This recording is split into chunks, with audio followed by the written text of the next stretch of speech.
The bomb has dropped, y'all. The bomb has dropped. Alert the family. Get your kids. Get your tea. I got my laptop. We gonna talk about it. Cause it dropped. Oh, it was loud too. It was real loud. Hey everyone. Welcome to Sips with Shay. Listen. Look what I got. Look what I got. I got some tea. Now listen, wait. This tea is specifically for this episode. Why do I say that? Because this episode might trigger. I know it damn sure triggered me when it was happening. So I needed tea to help regulate my chi. You get what I'm saying? I needed the tea to become me. Ooh, bars. So as you could tell by the title, y'all, we gonna talk about love bombing. Oh my goodness. They exist. These people walk around just boom, boom, grenades everywhere. And your girl got hit. I'll admit it. Damn it hurt. But listen, nope, not again. Not again, friend, not again. So I am here, okay? And you were here with me. Do like, subscribe, get your girlfriend, tell your boyfriend. We gonna sit together. We gonna talk about it. I got my laptop on how in the world did I get love bomb? How can we prevent it? Because I'm not doing it again. And what signs to look for and what stages. Yeah, did y'all know there were stages to this thing? It's increments. So come on in, get comfortable, because we're going to dive into it. So yes, your girl got love bombed. And yeah, I didn't even know that that was a thing. I thought that I was just amazing, which I am. But I did not realize that it was really a thing. You know, I'm the type of person, I kind of go with the vibes. I go with the flow. But the last couple of years, the vibes and the flow been vibing off. You know what I mean? The dating scene, it ain't fun. It's dangerous in these streets. We saying nope. We're just saying nope to a lot of things today. We're saying no. I would sip the tea, but it's kind of hot. I just made it. Trying to be sexy for you. Stop it. Listen, before I dive into what love bombing is, let me tell you a story. Come hither. Once upon a time, there was a girl named Shayla. That's me, her over here. And I met this man. And he was handsome. Not drop dead gorgeous, but handsome nonetheless. And he was my type physically, and I love the way his voice sound. Listen, see, I'm about to go backwards. Stay focused, Shayla. Damn it. And he came quick, y'all. He came so quick. And what do I mean by he came so quick? Y'all, let me tell you, this man was speaking about his whole life. That's a red flag. But anyways, he was speaking about his whole life. He was telling me about himself, about his accomplishments, where he wanted to go, what kind of man he was. He was even giving me game on men. We went on our first date. He paid. And the flags were there, but it wasn't like a red, you know, it was like a yellow. It was a yellow. But then it became an orange, and then the red just fell. So I was like, okay, we can handle it. You know, we got in the house, and that's when all hell broke loose. We did have sex. I'm gonna tell you about that later. I'm not gonna go into details, you're nasty. But what I will say is, you know, we were intimate, and because we was like, we're gonna be together, it was so direct. It was like, okay, this is what it was gonna do. I was like, we're grown, let's do it. It wasn't supposed to happen, let's just say that. So, you know, when you're intimate with somebody, and let me just be honest, right? Because this is a safe space. When a woman is intimate with someone and she don't run around like that, she kind of wants to keep it going. You get what I'm saying? Like, you ain't trying to, unless you on that time when you want to have a one night stand, that's your business. I don't judge it. But it's more so with him, I really was like, okay, because he was throwing the information on. Like, it was just so sweet. Like, he made it seem like I was the woman he was waiting for. You know, I'm plant-based, I work out, I look good. You know, it was just like, I thought that we were going to be something based off of him. I'm the type of woman, I like a man to lead, and he was leading it correctly in my mind. My intuition was like, girl, run. So what ended up happening was the love bombing started in maybe like the next 2 days after we went out. He was very, I love affection. He was very affectionate.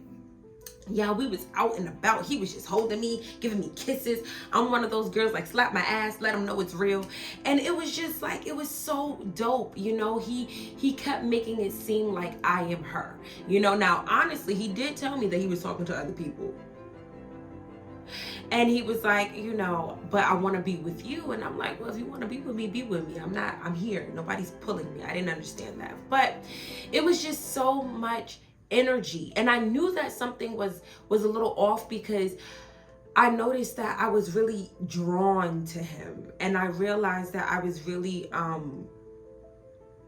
don't want to say codependent, because it wasn't that. It was just like, I felt like when it was done, I felt kind of drained. Like, damn, that was a lot. You know what I mean? Like, we would have little problems here and there, and when I would address him, he would discard me. That's another flag. We're gonna talk about that. So yeah, the love bombing was so real. Now, it wasn't as intense as the signs I'm gonna share with you today, but it was intense enough for me to realize I don't want it to be this fast. That's another flag. It was so fast.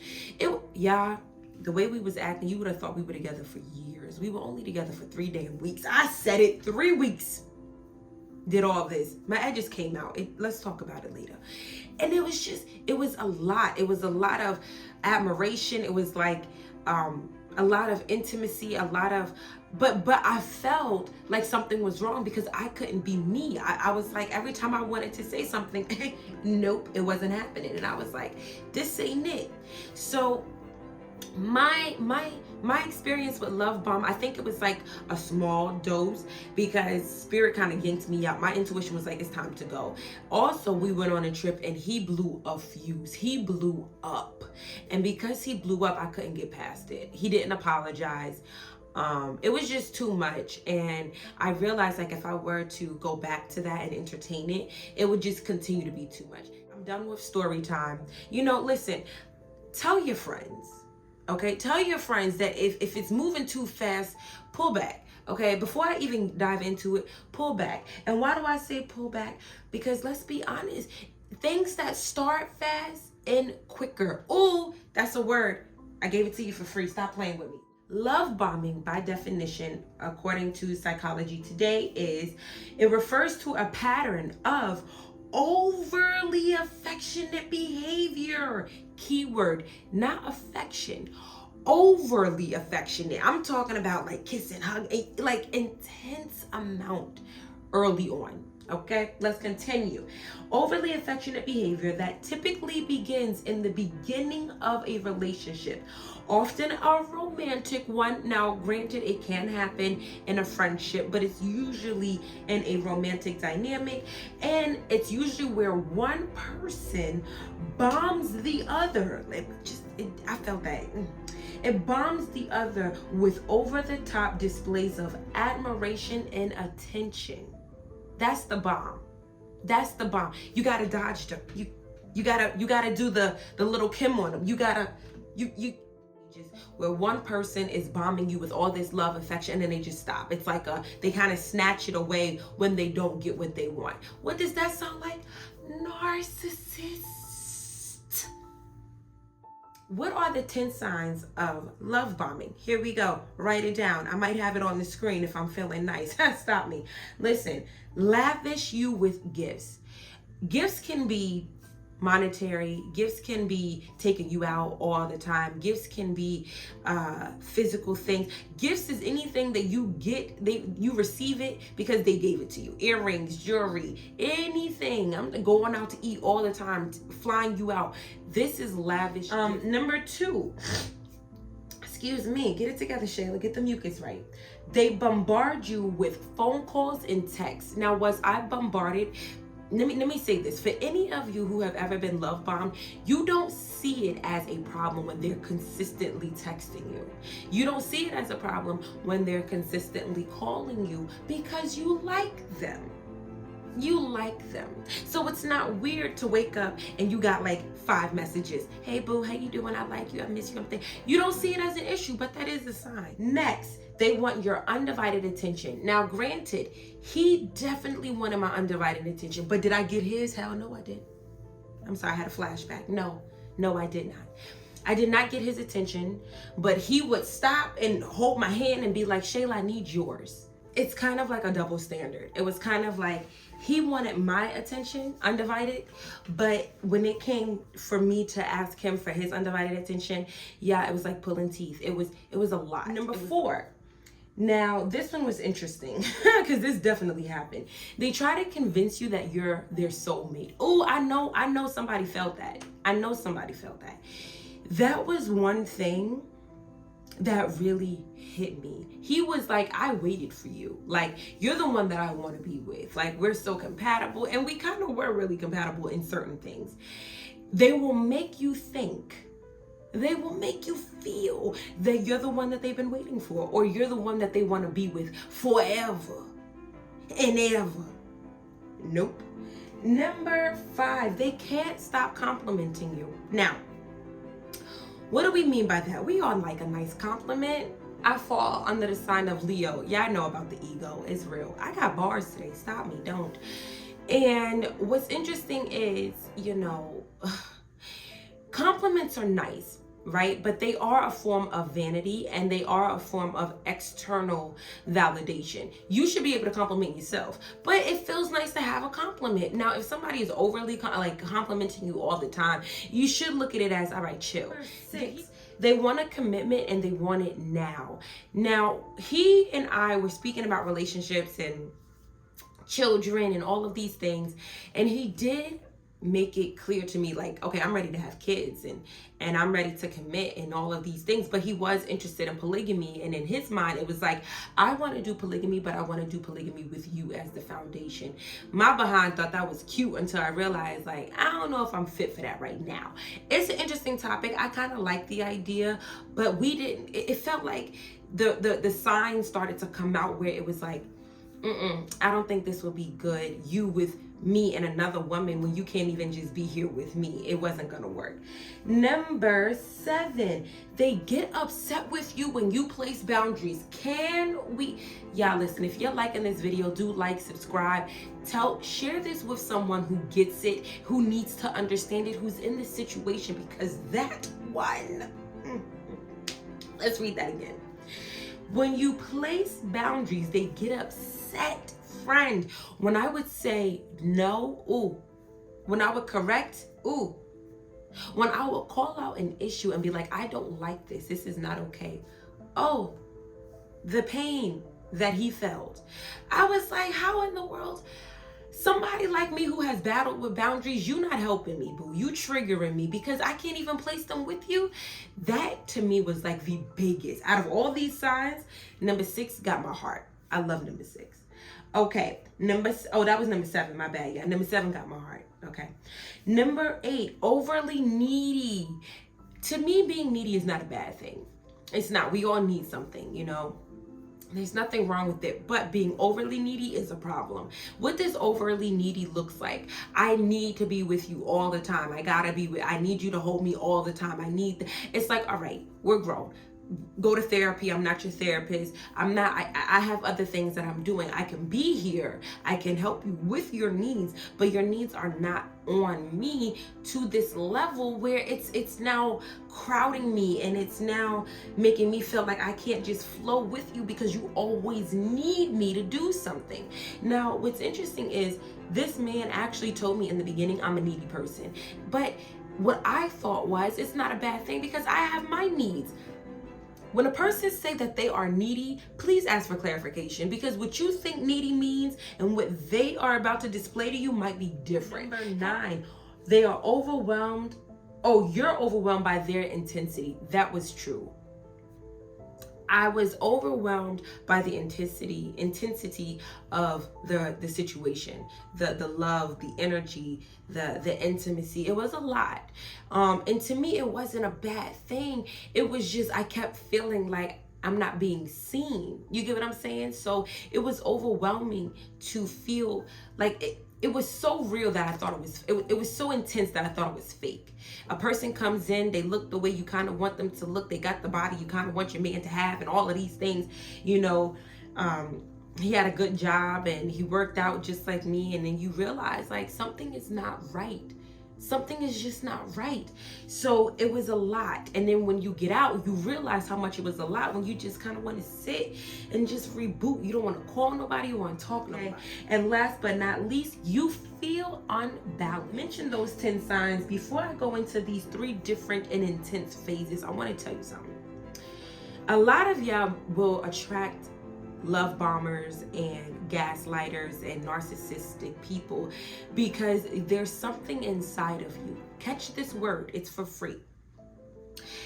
There's something inside of you that actually believes that you don't deserve the love and the admiration that you really seek.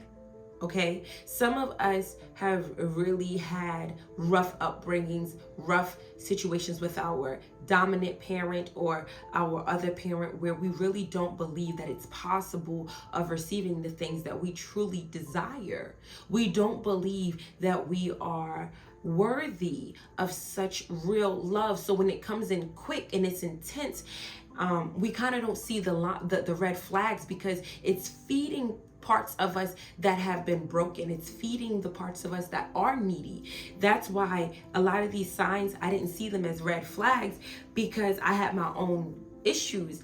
Now, my own issues were already dealt with in certain ways, but dealing with a person who kind of had narcissistic energy and a love bomber and a gaslighter, it triggered a lot of things. And I was like, I overcame this. So what I want to tell you before I continue is, if you have overcome a love bomber, a narcissist, a gaslighter, and you start dating someone who complements those energies, those actions, remove yourself. Why? Because they will make you believe that you did not overcome it already. They will make you believe that you still got more work to do, when friend, you don't. That's just a test. And spirit is like, I know you passed this, but I need to know if you know you passed this. So what are we gonna do with this one? If you are enjoying this video, do like, subscribe, tune in with me.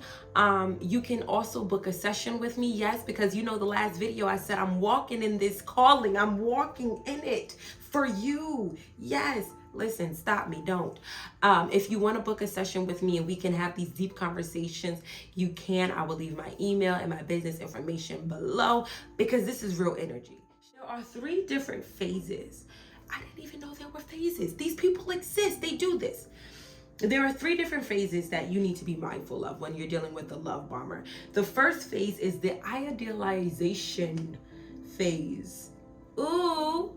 That's the ooh phase. Okay, let me tell you about that phase. That's where the excessive love and affirmation and the affection and the attention resides. That's the beginning. That's the, I'm gonna sweep you off your feet. I'm gonna tell you what I need to tell you so you can do how I need you to do. I'm going to pour all of this energy, and nobody says nope. We're like, gimme, gimme, gimme, gimme, because it's so different. The idealization phase consists of the love bomber reeling you in. Okay, they convince you to let your guard down. It's safe here. This is a good space. Okay, you safe with me, boo, while I love bomb you. That's what the idealization phase is. It may seem so good that you think it's not real, baby, because it's not. I had to say it. It's not real. But that is the idealization phase, which is to get your guard down so that you start to trust this person. You start to lean on this person. You start to take what this person is saying for faith, like into your heart. They want to make sure that they got you. Okay. They want to sweep you off your feet. Okay. And then carry you into oblivion. Okay. I had to say it. 2 is the devaluation phase. This is where the red flags start to come.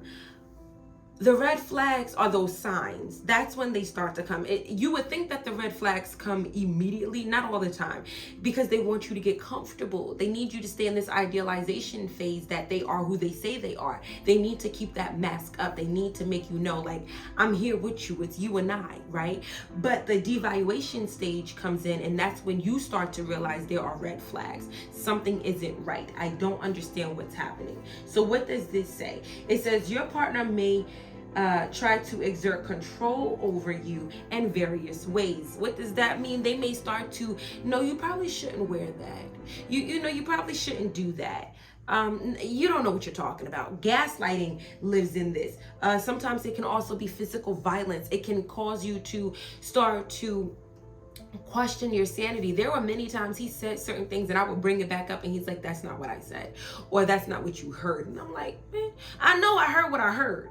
They make you in this phase Phase 2 to me is like the most detrimental because it's the longest one. That's when they kind of imprint certain things in your psyche, in your subconscious. This is usually where they trigger things that you've been dealing with. This is where they kind of make you self-doubt. And if somebody can make you self-doubt, they probably got you, friend. So that stage is usually the most intense. And to me, that's the longest. I feel like the idealization and the devaluation, they kind of bounce back and forth because after they gaslight you, they want to have sex with you. They are letting you know, like, I could be the one to hurt you, but I'm also the only one who can help you. Number 3, the last phase is the discard phase.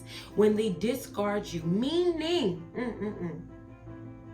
when you start saying, hey, I don't like how you're treating me, they're like, okay, well, that's something you got to deal with. Ooh, I felt that one. When you start saying, okay, you know what, these are my boundaries, this is what I've noticed, this is what I want to present to you, they're like, okay, well, it's not going to get fixed.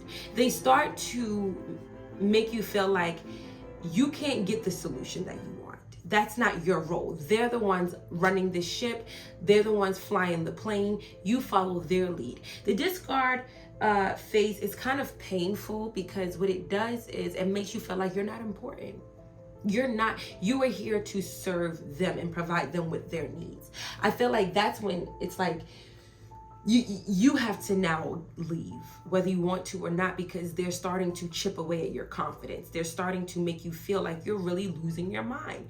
You start to believe like, okay, well, maybe if I say this or if I bring this to them, maybe they'll understand, but that's not their intent. The intent is not to understand. The intent is to control. The intent is to get you to remember, I am the one that you need and I'm the one that can help you, period. Whatever you bring to me, that's not the point. Okay, this can also leave you feeling confused. Okay, so those are the 3 phases, and they may hurt, but it opens up space to heal. Okay, it opens up space to be accountable, because at a certain point, baby, you got to be accountable. You got to say, okay, why am I attracting this? Why am I still in this? Leading me to, how do we prevent and recover? I hope this tea is ready, because how do we prevent it and recover? 1, set boundaries.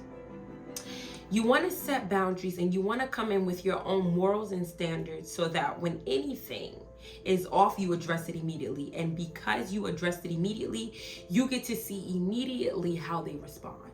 Immediately. You ain't got to wait months, years, weeks, days. You see it, you address it, we'll see how they respond. Number 2, listen to your intuition.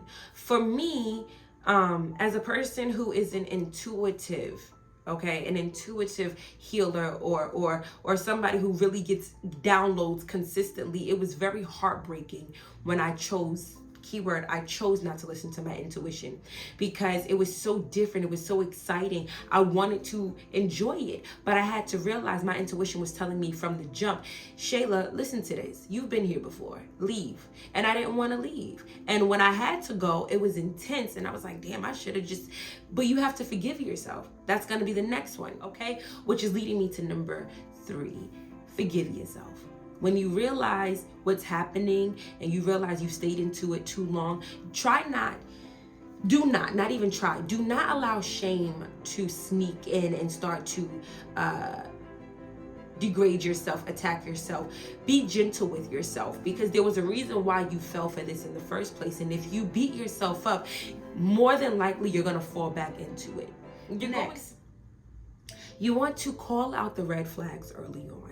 You want to, and this complements with having boundaries. When you see something, say something. That's the slogan, right? When you see something, you feel something doesn't sound right, it's inconsistent with the actions, call it out. Address it immediately, and address it in a way where it's not combative, because trust me, with them, everything is combative. It's because they complement with the narcissist. Narcissists and love bombers, they're like peanut butter and jelly together, right? So you want to make sure that when you address it in a very stern way, but not in a combative way. Like, let it be known, like, this is what I do not like. I'm calling this out. And you're so stern in it that it's like you give them space to respond, but you're also prepared to walk away if the response is not conducive to the situation that you brought to, the guy or the woman, because it could go either way. Now, this one, don't have sex. And I know that might be like, what? don't have sex. Why do I say this? When you have sex with someone, you are now connecting with them on a spiritual level, right? And you're now connecting and intertwining with their bodies, their body fluids, there's kissing, there's sweat, there's all of this. And you are more prone to staying in something once there is a sexual attraction, a sexual transaction versus when there isn't sex. I have been able to walk away from it quicker when I did not sleep with them. That's just my truth. I own it. When I did sleep with them, I started to realize I was allowing more things to happen. I realized that I didn't put my foot down as quickly. I started to become more codependent. And the goal is you want to hold out because they will show you just enough to get the cookie. Okay? They will show you just enough to get the yum yum. Okay, and then after they get the yum yum, usually they'll keep it going, but now you feel like, damn, I should have waited because I knew it. Now, after I gave him the yum yum, it's not like he switched up. He was still him, but now I started to get more into it. You know, narcissists and love bombers and gaslighters, one thing they do have in common, they got some good stuff. I don't know why crazy people got good stuff. Why? Hold your yum yum. Keep your yum yum. So, I hope that you are enjoying this video. I hope that I was able to give you some insight. And what I want to tell you is I know it's painful after you experience someone and they give you all this that you think that it's like, oh my gosh, I've been waiting for this. And then they snatch it back when you don't perform for them. Or they snatch it back when they're not getting the results that they want. Is leading me to the last one. Say no and see how they respond. When you say no, and they don't respond well, meaning they start to move different. They start to take things back from you that they gave. Leave. That's it. Love bombing, real love doesn't move like that. It's not like that. You get what I'm saying? If you do something and somebody who really loves you gave you something, they don't want it. They don't want it back. But a love bomber is like, well, I did this because I want this. Who are you to tell me no? Everything I've done for you, you gonna tell me no? Yes, nope. Nope. Okay? Honor your word. Honor your body. Honor your mind. And like I said, it's not that easy. It's not that easy, but listen, you ain't gotta go through it alone. I apologize, y'all. My camera done died. I ain't have enough memory, so I'm not gonna hold you up. And y'all can tell the video has been going. The sun done left. I had to come and move around the room. But what I want to tell you is it doesn't have to be scary. You can have a beautiful life after being love bombed. You can really love yourself. If you do need assistance and you're like, okay, how do we get through this? Listen. You can book a consultation with me. We can talk about it. We can laugh about it. If you need to cry about it, I got the tissue for you. But I need you to understand, it's not your fault, okay? You just need a rewiring of what you truly believe and be mindful of when you see those red flags, that's not sexy, okay? As Steve Harvey said, don't be a collector of red flags, all right? Like and subscribe, comment, share. Until next time. Peace.